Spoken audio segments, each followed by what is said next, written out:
Senjata Rusia yang dipakai untuk menginvasi Ukraina mencakup misil, pasukan darat hingga serangan udara menurut laporan Washington Post pada Kamis 24 Februari 2022.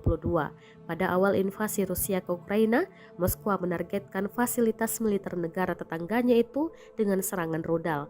Kabar terbaru pada Minggu 27 Februari 2022, Rusia disebut telah menghancurkan 975 fasilitas militer Ukraina.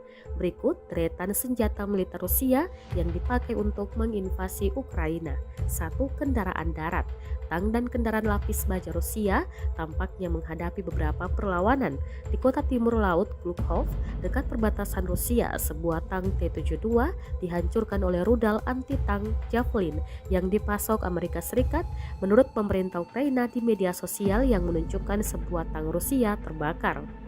2. Pesawat terbang. Saat mengepung Ukraina dalam beberapa pekan terakhir, militer Rusia membawa serangkaian pesawat yang mampu menembakkan peluru kendali udara ke darat atau menjatuhkan amunisi seperti bom klaster atau bom fragmentasi. 3. Artileri berat. Militer Rusia diperkirakan akan memanfaatkan senjata yang dirakit di sekitar perbatasan Ukraina, menggunakan rudal balistik jarak pendek, rudal jelajah, dan artileri berkekuatan tinggi untuk melumpuhkan target-target militer dan pemerintah, kata pengamat. 4. Pasukan darat. Saluran resmi pemerintah Ukraina juga membagikan foto menunjukkan tentara Rusia yang ditangkap, termasuk mata-mata intelijen Rusia yang diduga ditahan di Chernihiv, wilayah utara. 5. Bom termobarik. Rusia membawa bom termobarik, salah satu senjata mereka yang paling ditakuti dunia saat melakukan invasi ke Ukraina. 5. Senjata nuklir.